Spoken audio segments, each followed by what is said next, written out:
Another week has gone by, and we have many more trades to discuss. The draft media big dogs have put out some mock drafts. We're going to talk about those as well. And Brian Lamb from NFL Draft Labs is going to come on to talk some draft stuff. All that and more coming up next on the Draft Countdown Podcast.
Hello, everyone. Welcome to tonight's edition of the Draft Countdown Podcast. I'm your co-host, Brian Bossars, joined as always by my co-host, Shane P. Hallam. Shane, we are 35 days, 22 hours, 58 minutes, and 20 seconds away from the 2024 NFL Draft.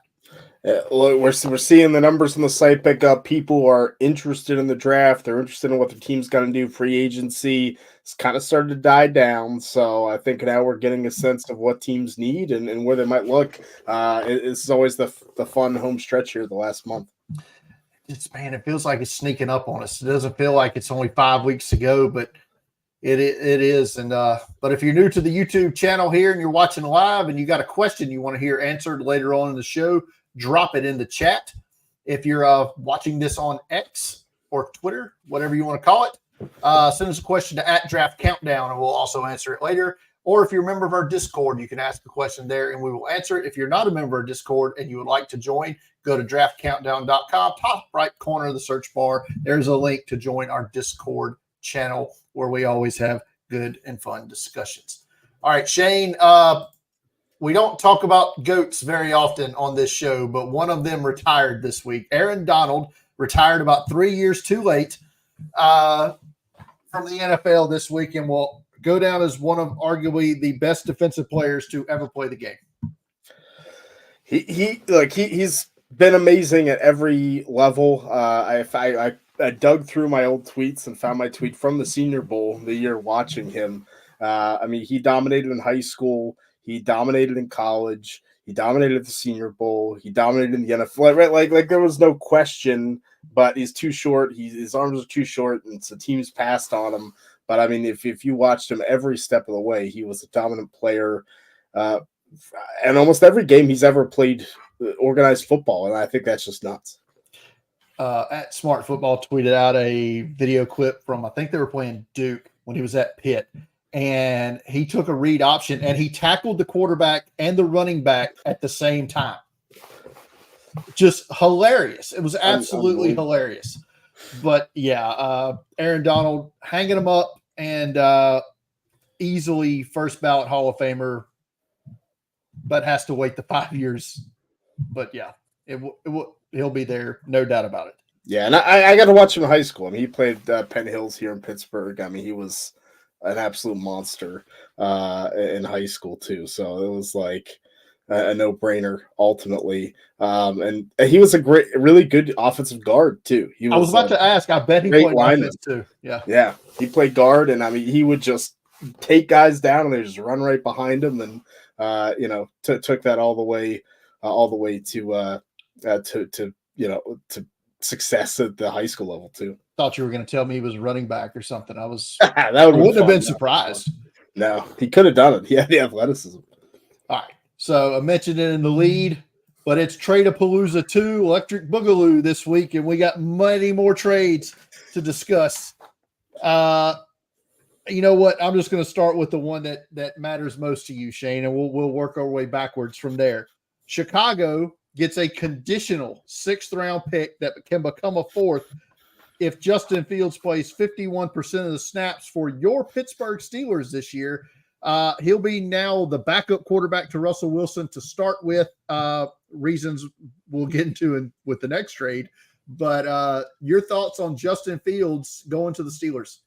I was ecstatic. I mean, like Justin Fields, you can go on Draft Countdown, see my all-time grades. I think he's in my top 12 quarterbacks I've ever scouted. I thought he was going to be phenomenal in the NFL. And I think we saw glimpses of that, and the Bears just didn't work out. So, I mean, as a Steelers fan, for conditional 6th, I mean, if it becomes a 4th and he's playing for more than half the season, sure, and I think this was the deal for these teams with Fields, is they weren't going to give up the 2nd or 3rd round pick for a year. You can't pick up the 5th-year option.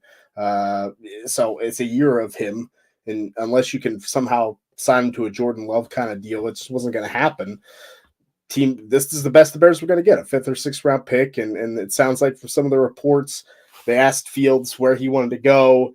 Out of the teams that were interested, he said Pittsburgh, and so they got that deal done. Feels like Ryan Poles kind of overplayed his hand a little bit, somewhat. Yeah. All right, but the reason Justin Fields is now the backup quarterback in Pittsburgh is because Kenny Pickett is no longer in Pittsburgh. The Steelers traded him and a 4th-round pick this year, number 120. I'm sorry, that's what the Eagles got, was Kenny Pickett and a 4th-round pick, number 120. Pittsburgh gets the Eagles comp pick at number 98 in the 3rd round and 2 7th-rounders in 25. So basically, they do a pick swap there from 120 to 98, and the Eagles get Kenny Pickett. I was surprised when that came across. I mean, I was floored in the car driving home from work, because that's not what the Steelers used to be, right? I mean, they'd be patient, especially with a 1st-round pick, especially a 1st-round pick quarterback. I would never imagine. But Omar Khan, the GM, didn't draft. He was on the team. He was on the staff, but he didn't draft Kenny Pickett. He wasn't the GM. So I think it's a little easier to give up when you weren't the guy making that pick. Maybe he didn't like the pick. And I think Mike Tomlin's not on the hot seat, but maybe he's lessening in power and what he can do. Say, look, we're going to make the move. I think once they signed Russell Wilson, Kenny Pickett wasn't happy about it, because he thought he was going to get to compete for the starting job. And they're like, no, like it wasn't going to happen. You're not going to beat out Russell Wilson. So, it's good for him. But I tweeted, and I still stand by it, like, is this a better situation for Kenny Pickett to play again? Like, to sit behind Jalen Hurts, where you need an injury to play, which happens a lot, but I mean, it could have happened to Russell Wilson too. Or if Russell Wilson stinks, they could have benched him. Jalen Hurts isn't getting benched. So Kenny Pickett, is going to have to be happy with his hometown team that he rooted for as a kid being the backup quarterback. There you go. All right. So there was really one important draft trade. We're going to save that one for last, but a player swap here. Atlanta and Arizona swap players here. The Falcons get wide receiver Rondale Moore from the Cardinals. The Cardinals get quarterback Desmond Ridder. I like this for both sides. I think Rondale Moore never quite fit in, and definitely didn't fit in last year. And Desmond Ridder now goes to an offense that I think fits his talents a little bit better than the new the Falcons offense, and the GM and coaching staff didn't draft him. Back up to Kyler Murray. That's a pretty good gig, and I think Rondale Moore could play the slot here with the Falcons. I think that's one of the best, like, low-level player-for-player swaps that I've seen. I'm not a big Kirk Cousins guy. We've had this discussion several times, but that offense is lining up for Atlanta to make some noise. Seattle acquires a new backup quarterback as they pick up Sam Howell from the Commanders, a 4th-round pick this year, number 102, and a 6th-round pick this year, number 179. In exchange, the Commanders get a 3rd-round pick this year, number 78, and a 5th-round pick, number 152. Thoughts on Howell to the Seahawks and the Commanders now with 6 top 100 picks?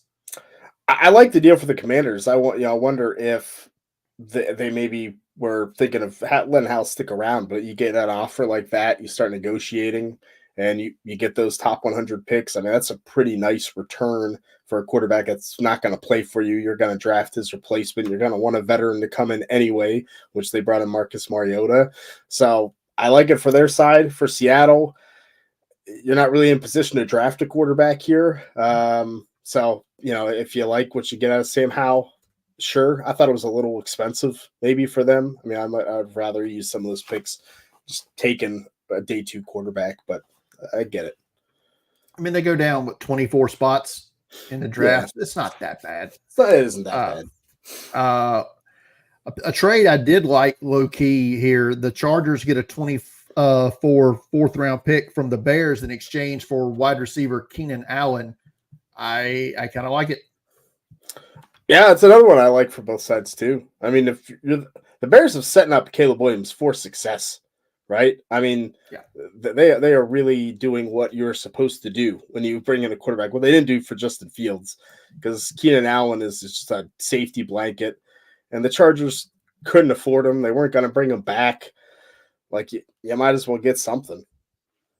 Yeah, I'm actually a little surprised the Bears gave up a 4th round pick here for a big number contract that's expiring after this season. I don't know. Maybe that's just the deal they had to get to do whatever. Bears only have 4 picks now. So. Yeah. But, I was looking at them just now. I'm working up team needs for myself, and they don't have a lot of needs. like once they take the quarterback, they're in pretty good position. Yeah. You could definitely see them moving off 9. Yeah. Maybe, and picking up some additional draft capital. All right. Speaking of draft pick trades, last one we're going to talk about here. Minnesota Vikings, they give up their 2nd round pick, number 42, 5th round pick, number 188, and a 25 2nd round pick to the Houston Texans in exchange for the 23rd pick in the draft, 1st round pick, and 7th round pick, number 232. Vikings, they're getting their chips ready to push them in, aren't they? Yeah, I'm really interested to see what they're going to do, because I think you look at that trade. Okay, you picked up another 1st round pick. Now you have 11 and 23. It feels like being able to position yourself to move up in the draft for a quarterback, which they definitely need. I also think, and I tweeted this out, I also think it could be a safety valve too, where they may not necessarily move up. Where it could be, okay, does J.J. McCarthy make it to 11? And if he doesn't make it to 11, now we have 23, and we can get Bo Nix, we can get the next best quarterback on our board, whoever it is. I think that's another option here that people are dismissing, is they're not necessarily, if they can't move up into the top 3, everyone's like, oh, they're going to move up to 4 or 5 or 6 for McCarthy. I still don't buy it. We go through this every single freaking year with these quarterbacks. I like J.J. McCarthy more than you do. I don't think he's a top 10 pick. So I wonder if 11's like, okay, he's probably going to fall here. But if not, we're in position to draft a quarterback at 23 if we need to. Tommy wants to know if 11 and 23 is enough to move to 3. No. They would have to throw in a sweetener for sure, and it might be that 25 first. I feel like the 25 first might be a little overkill. I mean, you might have to at this point. You might be able to get away with a 2nd somewhere in there. Well, they don't have their 2nd next year. They traded it in this trade. So you might be looking at a 26 2nd. And he is correct. Either you got one or you don't. And that's a fact. They certainly don't have one. So they do not. All right. He's been waiting patiently in the waiting room back there, so we're going to bring on our guest tonight. He is the owner, operator, and good friend of the show. He is from NFL Draft Lounge, Brian Lamb. Brian, man, welcome to the show. Yeah, thanks for having me. So, how are things over at the NFL Draft Lounge? And are you ready? Are you ready to go 5 weeks out? No, I'm not. Gosh, no, I'm not. But it keeps getting closer and closer. It feels like, we're plugging away on scouting reports still. doing a couple mock drafts. You know, a lot like you guys, just getting ready for it. No, it's good. It's good. How's so? Kind of talk me through. You said you have mock drafts, scouting reports. Kind of talk me through your process. I'm always interested to hear, guys that are in this draft community, hardcore about it. What does your process look like to scout all these players? How do you go about it? And what have you found that works well for you? Well, I start about March of the previous year.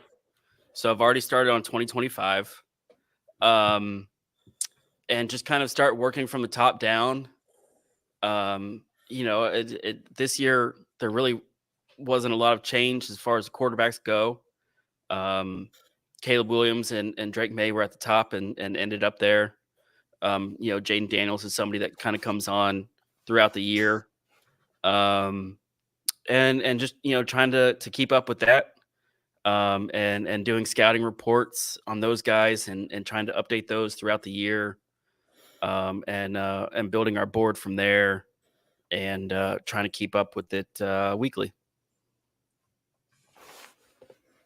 That's fair. Yeah, you're not a wing it guy like me. I got you. No, I am. I promise. Shane's a much more thorough processor than I am for sure, and much better man for it. All right. So, do we still think the Chicago Bears are trading the first number 1 overall pick? Of course not. I mean, it's Caleb Williams. It's always been Caleb Williams, unless you're a former NFL scout. I just think it's if you go back and watch his film, and like he said, if you go, he's played in 30 games or whatever it is, and you go back and watch the game film, all 22, not broadcast. If you go back and watch it, I mean, it's some of the best tape that you've seen from a quarterback in several years. I mean, in my on my player evaluation, I put he's probably one of the best quarterbacks over the last 5 years, and one of the best when working off script. So he's certainly somebody that looks the part. There's still some concerns about him scrambling and being able to work through that pressure and staying calm and not taking the sack. But I mean, it's obviously I think he's he's the second player on my board overall, so I'm very high on him. What about the other quarterbacks, Brian? You mentioned before Drake May's kind of been at the top. We've seen on social media and some sites people falling out of love with him a little bit. Jaden Daniels, you mentioned, kind of came on more this year, maybe one of the best QB seasons ever. And now we're pumping up JJ McCarthy, like I just talked about a couple minutes ago. He's going to be a top 6 pick for sure. Bo Nix, we've seen Michael Penix now getting remocked into the first round, and Bo Nix getting mocked in the first round. What do you think about this quarterback class as a whole? How many do you think we're going to see in the top 10? How many do you think we'll see in the first round? And do you differ with maybe some of the buzz out there on some of these quarterbacks? I mean, at the end of the day, I think we get 4 of them in the top 10. And I think that's all we're going to get in the first round. I don't know if you're going to move back into the first for somebody like Bo Nix or Michael Penix. With Penix, you heard that he got a clean medical report in Indianapolis at the combine. I mean, if you go back and look at it, I'm not sure, if all 32 teams gave him a clean bill of health. For that, I mean, Penix is kind of like a 3rd round prospect to me. I've compared him to Hendon Hooker, not in terms of play style, but in terms of their background and kind of what they've had to work through. A little bit older, injuries, a lot of questions kind of coming out. And I think he kind of follows that same blueprint as far as where he'll end up at. With Nix, I mean, I've gone back and forth. I've had him in the first round. I've had him in the 2nd or 3rd round. If there is a player that a team's going to move up into the first round for quarterback, I think it's going to be Bo Nix. Yeah, I just don't know if that's a first round caliber player. But I will say to the cheers to some of us in this room, that if I had to pick a player outside of the top 4 with upside, it's Spencer Rattler. The check is in the mail. Thank you. Yeah, I need to pay rent this month. Oh, we all. Let's shift gears away from the quarterbacks a little bit. And you said Caleb Williams was your number 2 overall prospect. Am I to assume that Marvin Harrison Jr. is your 1? Yeah. So with that being said, are you concerned that even though he's healthy, we're going to get absolutely zero workout at all from him? And are you concerned that we may not with Malik Neighbors, or it doesn't look like we're going to get it from JC Latham either? Does this concern you as an evaluator at all? Of course. But I think it's kind of what we're shifting to. I've said for several years that opt-outs are an issue, and that they're going to move up. To if you're out of the championship picture, why would you play that game? Why would you play that last game? If you're a top 20 prospect, and you're on a team that's 7-5, 8-4, what do you have to play for? So you're not going to play in that bowl game. A lot of them have, as because you covered the game and I was there too. A lot of them sit out of the Senior Bowl, and a lot of them sit out of the Shrine Game. I think that's going to be the new normal. There was some talk today on, I think it was today, on running the 40 at the combine instead of your pro day, just because it's faster and it's usually timed a little quicker in Indianapolis. So hopefully we kind of see more, players doing that. But I mean, yeah, overall, it certainly concerns me. You want to see kind of some of the things that he wasn't able to do on tape. You want to check those boxes. But I think what concerns me more is somebody like Jaden Daniels, who comes into the combine, interviews, and then leaves. Right? I mean, he's not there for anything. I think it's a growing problem, and I don't know if there's a short-term fix for it, I guess is a good way of putting it. Well, let me ask you about long-term then. Do you see the draft landscape then changing with some of these? If players are opting out of all-star games, if they're not participating at the combine, not participating in pro days, we have this year the Big 12 pro day happening, and as we see the college football landscape changing, does that change? Like, give me your crystal ball, Brian. 10 years, 20 years. What is different about this draft process than it is today?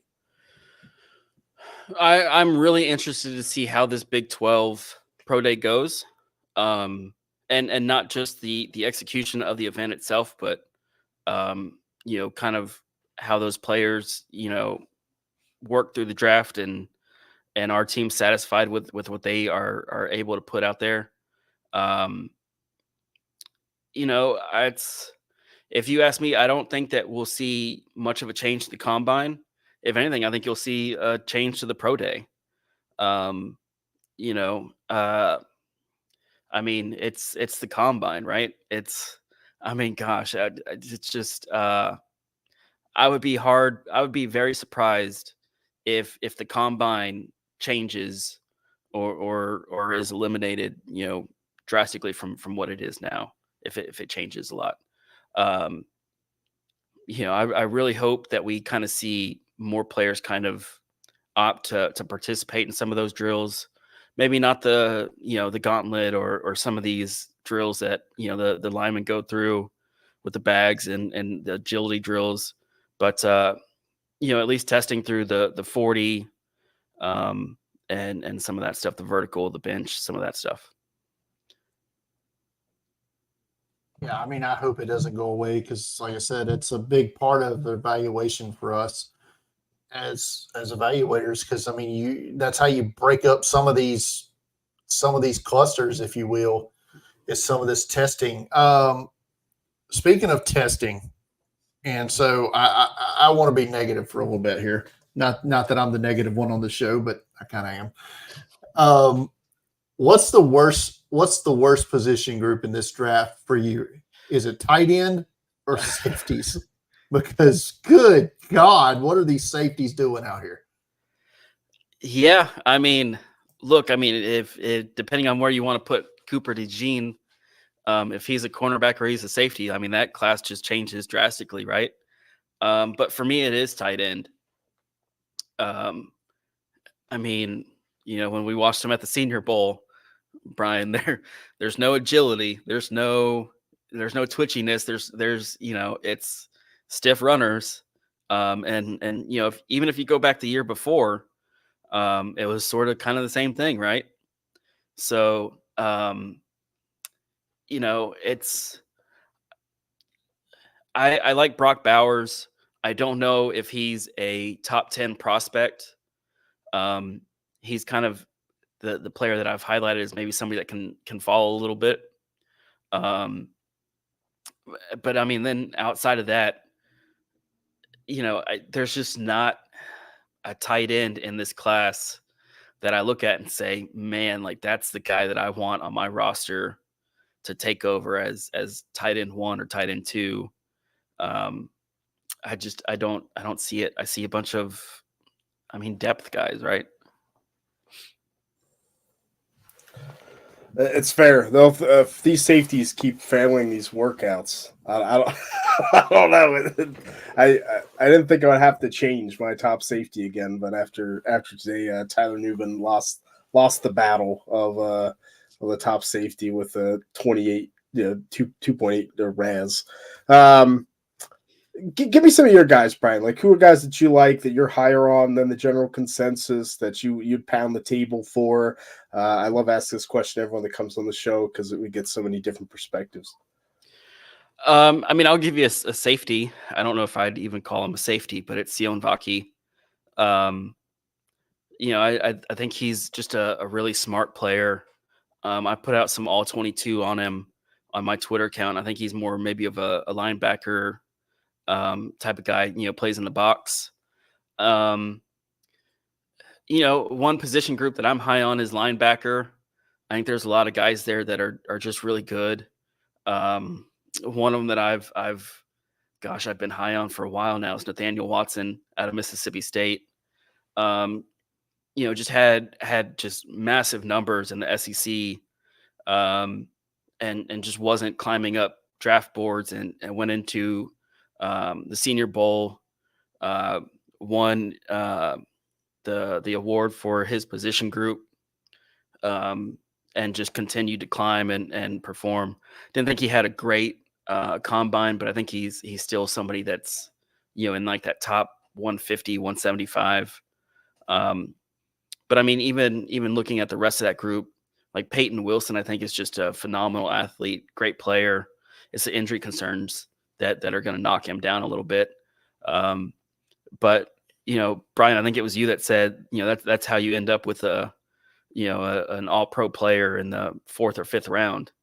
Cause I think it's going to happen. It's wide receiver. I think there's a lot of guys in there. Somebody like Ricky Pearsall, Lad McConkey, Malik Washington. I mean, those guys are just, have just really, really performed well throughout this pre-draft process. Jaquan Jackson out of Tulane is another guy that I really like his film. I mean, I think there's a lot of them. Dylan Labe out of New Hampshire, running back, is another guy that I really like his film. And, a guy that popped at the Senior Bowl, I think on day one, right? Another one is Mohamed Kamara, the edge rusher out of Colorado State, is a guy that I like as well. Like a mid-round guy. Yeah, it's Lobby was great at the Senior Bowl. Nathaniel Watson in the game itself was like just a wrecking ball out there. Yes. And I kind of went back and watched him a little bit. I'm glad you brought up the linebacker class because the positional value is dead right in the NFL as far as the drafting of them goes. And I was on Charlotte radio earlier and talked about Peyton Wilson for a few minutes. And I kind of mentioned what you said. This guy's either going to be an all pro level linebacker in 3 years, and you're wondering why was he drafted in the 4th round, or he's going to stay injured. And he's very, as far as injuries and stuff goes, and the way I think his skill set is, he's very like Alex Anzalone coming out of Florida and had a lot of like this same injury issues, but covers ground maybe even better than Anzalone did. So I hope the best for him. I really like Cedric Gray at that position as well, and I know Shane's a big fan of Cooper out of Texas A&M. So, guy we probably should have seen in Mobile, if it's not for his injury. Right. Yeah, I'm with you. I mean, just Tyrese Knight's another guy out of UTEP that I thought performed really well at the Senior Bowl. Kind of had those same numbers as Nathaniel Watson, but obviously a difference between Mississippi State and the schedule that UTEP is playing. And then there's the Jeremiah Trotter Jr. and Tommy Eichenberg, two guys that I thought were at the top of the group. When I first started putting my board together, and I've probably fallen down a little bit. Trotter Jr. hasn't had a great pre-draft process in terms of the athleticism and being able to show off some of his agility. And Eichenberg just, I don't know if he had a great year. Just kind of continued to drop down that board a little bit. But, I think there's just a lot of talent in that group. And like you alluded to, it's a tough position to kind of get that value and to project where they're going to play and where they're going to start and what kind of career they're going to have and how often they're going to be used. I kind of compare them to tight end in terms of that. All right, Shane, I'll leave you with the last question. Ooh, all right. Let's. I want to talk skill. We haven't talked skill positions outside the quarterback, so let's talk about it. This running back class is kind of a conundrum to me, and I want to figure it out. I'm a fantasy guy, football guy. Like I need to figure out these running backs and quick. So tell me how you stack the running backs, and I don't know. Do we see one in round 2? Do we see a couple, hopefully, or is the class that bad? I think you see one in round 2. I mean, I think the question is it going to be like Jonathan Brooks or is it going to be somebody like Jalen Wright? Both of them have skills that you want on your roster, and that you're looking for out of a running back. I mean, you look at somebody like Dallas that just doesn't have much on their roster. Some of those teams, I think that we see one in the second round. I don't think we get one in the first round, but I think you can. I think second round's a good bet in terms of that. I've got it Wright and then Brooks, and then Corum, and then Braylon Allen. But again, I mean, with Allen, it's the fumble issues that I'm more concerned about. But I mean, listen, if you need somebody that can run upfield in a hurry and doesn't tire out, I mean, it's Jalen Wright, right? So, just a guy that just hits the ground running and doesn't stop. I mean, that's the top of my board at that group is Jalen Wright. But there's the Louisville guys have come up a little bit. Isaiah Davis out of South Dakota State's come up. Cody Schrader out of Missouri has come up. Marshawn Lloyd out of USC. I mean, gosh, all these guys, like, you can just go down the board at running back and find a guy that just looks great and can play the part. But for me at that position, I've had a hard time trying to decipher between them all because they all kind of look the same. And there's really not a lot of separation there for me. I love how you stacked yours like 1 through 6, and my order is almost in exact reverse of your 1 through 6. And it's just so weird that, like you said, I don't think there's a lot of separation here. Shane, you kind of feel the same way. Yeah. I don't think there's a lot of separation. I think it's going to be team specific, and that's how this ends up going during the draft, which makes it hard to really predict who will be and where they will be. Well, the good thing is the scoring portion of the mock drafts, none of us will have to worry about that position in the first round. So, all right. Well, Brian, man, we appreciate you coming on with us tonight, and tell everybody where they can locate all of the stuff that you do. Yeah, I'm on Twitter at @BrianLamb_ISN, writing for NFL Draft Lounge, on social media at NFL Draft Lounge and NFLDraftLounge.com. All right, man. It's always good seeing you at the Senior Bowl, and we appreciate you coming on with us tonight. Yeah, appreciate you having me. Yeah, appreciate it, man. That was Brian Lamb, NFL Draft Lounge, good friend of the show, and always enjoy sitting in the bleachers with him during the Senior Bowl and chatting it up during the week, hanging out. He's a good dude, and glad he came on with us tonight. But yeah, to mention the running backs, I made the exact opposite, like in order 1 through 6, as he was stacking them. But yeah, I want to say I mocked Trey Benson to the Cowboys in the second round. I think that was the only one I had going in the first 2 rounds. Yeah, the Cowboys feels like the spot, right? I mean, they need a starter in the round 2. I think Benson and Brooks can make it into round 2. We'll see how round 3 goes. It could be a lot or it could be none. I wouldn't be surprised either way. It's going to be wild, man. See how it shakes out. All right, so yeah. Oh, yeah, something else. No, I was going to real quick say it got worse after the combine too, by the way, which sucks. Like usually it gets better, and then there was no change. Bucky Irving and Audric Estime just took themselves right out of the conversation. They're 4th to 5th round guys now, and it's just the way it is. All right, so more free agency signings this week that may or may not impact the first couple of rounds of the draft. I only wrote down like 5 of these this week because obviously we're in that 4th to 5th wave of free agency now, where you're not seeing a whole lot of big money doled out. But Jacksonville signed Eric Armstead, who was, I guess, a cap casualty with the 49ers. They 3 years. It's probably not 3 years, $51 million, but that's the reported number.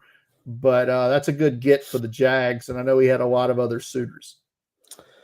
It is a good get for them. It really fits the defensive line that they like to build and gives them a little more versatile piece. So I think it's Jaguars, front 7, they could probably use another defensive lineman. And I think if they add one in the draft in the first 2 days, this could be a pretty good front 7 for them moving forward. Yeah. Off-mocked wide receiver in the first round for the Kansas City Chiefs, and I'm not changing that. I still think they're going to end up going with – they're just going to – but they signed Hollywood Brown to a 1-year deal away from the Cardinals. I think it's a great fit, right? If you want that small speed guy, I think it probably takes them more out of the Xavier Worthy camp and opens them up to Ladd McConkey or Adonai Mitchell, some more options there.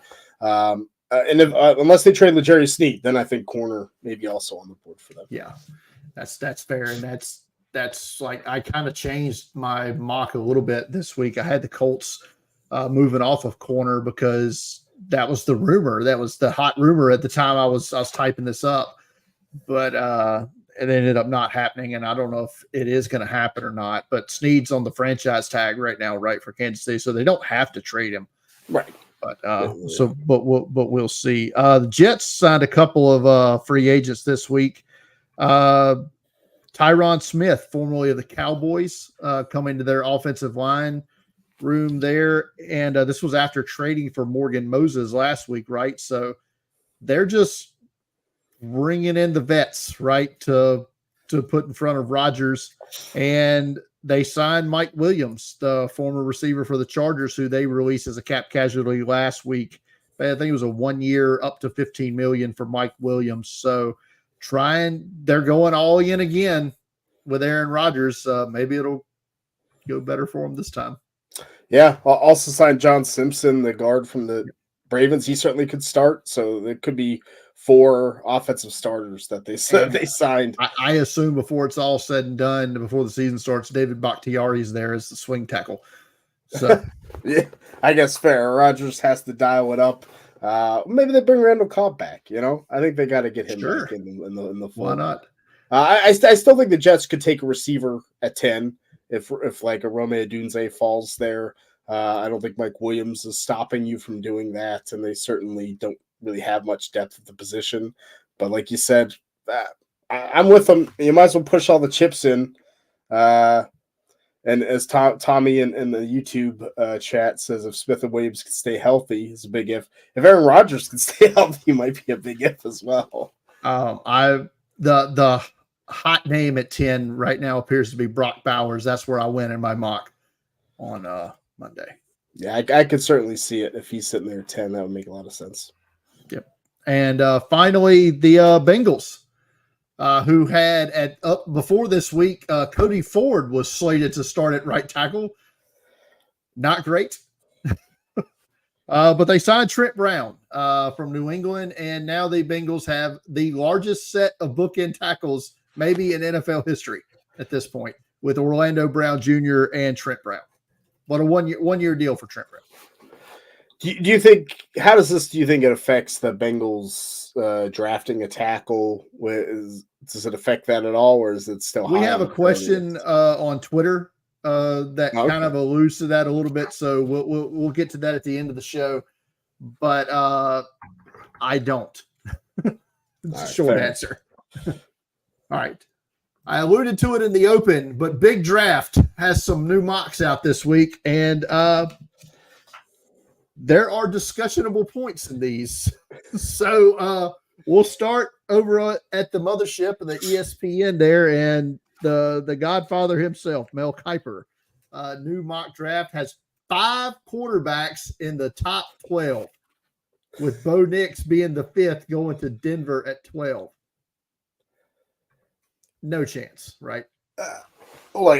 I tweeted out we in the modern era we haven't had 4 quarterbacks go in the top 9. I don't even think that happens this year, right. Let alone 5 in the top 12 would be unreal. Like maybe the Broncos trade down and take Bo Nix could certainly happen. Like I think Bo Nix could be a first round pick, but 12, my goodness, would be wild. 4 names he had at the back end of the first round really stood out to me because I have not seen them in any of these at any point. TJ Tampa, the corner from Iowa State, he had going 28 to Buffalo. He loves TJ Tampa's been in his first round for months. He loves TJ Tampa. He's had him in the top 5 corners, I think, since September. So I just don't think Mel's moving off of TJ Tampa. He also had Xavier Legette in round 1. There you go. He had 3 surprise names. He had Amarius Mims falling all the way to 30. It feels surprising after the workout, right? Like that. Yeah, I mean, he and then Mims killed it. I am higher on Roger Rosengarten, the offensive tackle from Washington, more than I think a lot of people. But Mel had him at 31 in the mock here, and that kind of took me aback a little bit.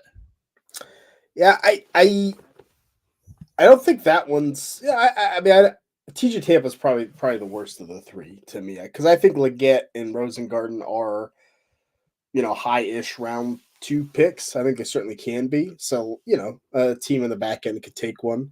But I would be surprised with the amount of tackles and linemen that I think would be taken before Rosengarten for us to have that many guys taken in the first round.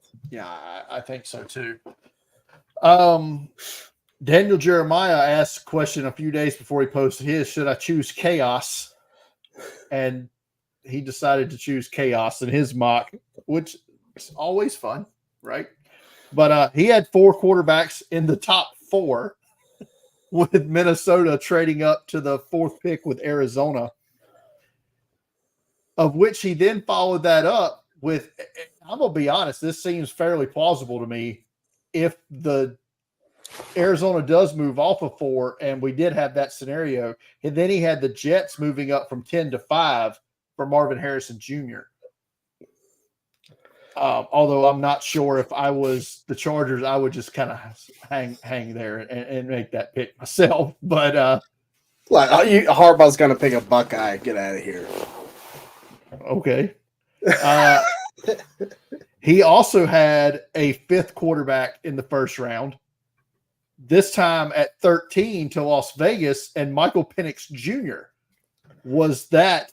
And I would be remiss, and from what I've read, at no point in any of the 3 mocks that Mel Kiper's done has Jackson Powers Johnson appeared in the first round. He also does not appear in the first round for Daniel Jeremiah. So I ask you, Shane P. Hallam, are the big draft media here telling us something that the league thinks about old JPJ?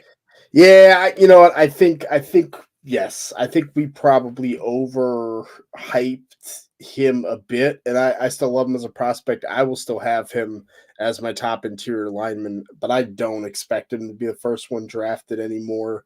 And yeah, I think it wouldn't even surprise me if we see him more late 2 than early 2 when all things are said and done. It's wild to think about, but it's like I said, it feels like they're trying to tell us something. Yeah, right. When both line up in that way, then you're like, okay, we got to take notice. I mean, you can get a scraggler like TJ Tampa in the first round on 1, but he doesn't pop up in any of the other ones. You're like, okay. Yeah, right. But when everybody's trying to tell you something, I don't know. It doesn't. Maybe it's not, especially in a position like that, because you're not leaving out Jackson Powers Johnson for clicks, right? You can put 5 quarterbacks in your top 10 to get the clicks, right?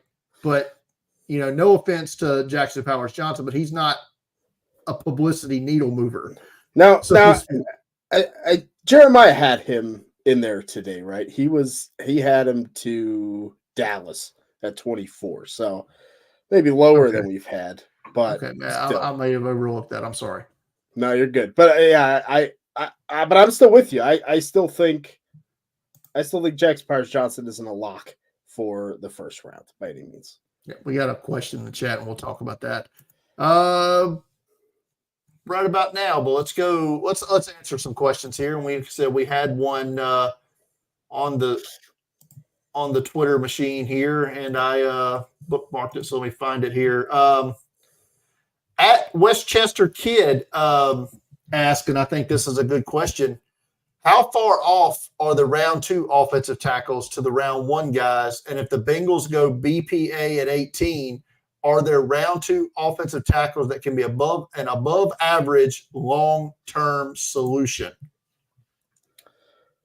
Do you want to take that? I mean, it's your Bengals. I'll take it gladly. I think that, yes, I think there are some round 2 options that'll be available at pick 49.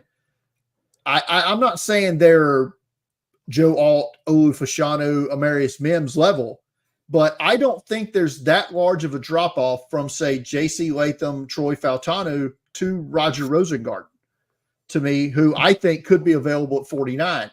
Then you also have the Jordan Morgan from Arizona, I think could be there. Kingsley Suamatea from BYU is another. Maybe he's more of a developmental guy, which might actually, as come back to the Trent Brown situation, might actually be beneficial for you, taking the higher upside guy, and he's going to sit, right? But you also have Trent Brown hasn't really stayed healthy for maybe 3 full seasons. So, he also, you're going to need another guy there. So the Bengals are going to take an offensive tackle early in the draft. I still think it's going to be at 18, but if, like I said, he said BPA, and that could be Byron Murphy from Texas, interior defensive line. I'm pulling hard for Brock Bowers to be there 18. It's not going to happen, but I would be okay with that as well. Depending on the T. Higgins situation, I still think he's going to end up playing this year and maybe next year, like we talked about last week. But if that situation changes and you end up trading him for a pick, then Brian Thomas Jr. could be that 18th pick for you. And then you circle back around to those tackles. That'll be there at 49. Now, after that, I think it gets kind of sketchy. Let me, while we're talking about him, because I put him in the second round of my mock this week. How do you feel about, because he was coming off the injury that kept him out of the All-Star circuit, but Yale offensive tackle Kieran Megaji. What do you think about him in that second round area? I think he's going to be a second round pick, like worst case early third if that medical is a little bit iffy. But just the upside of a Megaji is like franchise left tackle upside. I think he's going to have more upside than any. And when you talk those second tier tackles, which I think you read some good names, I'd throw Patrick Paul from Houston in there too, that I think are close. Like I think a Megaji has more upside than all those players.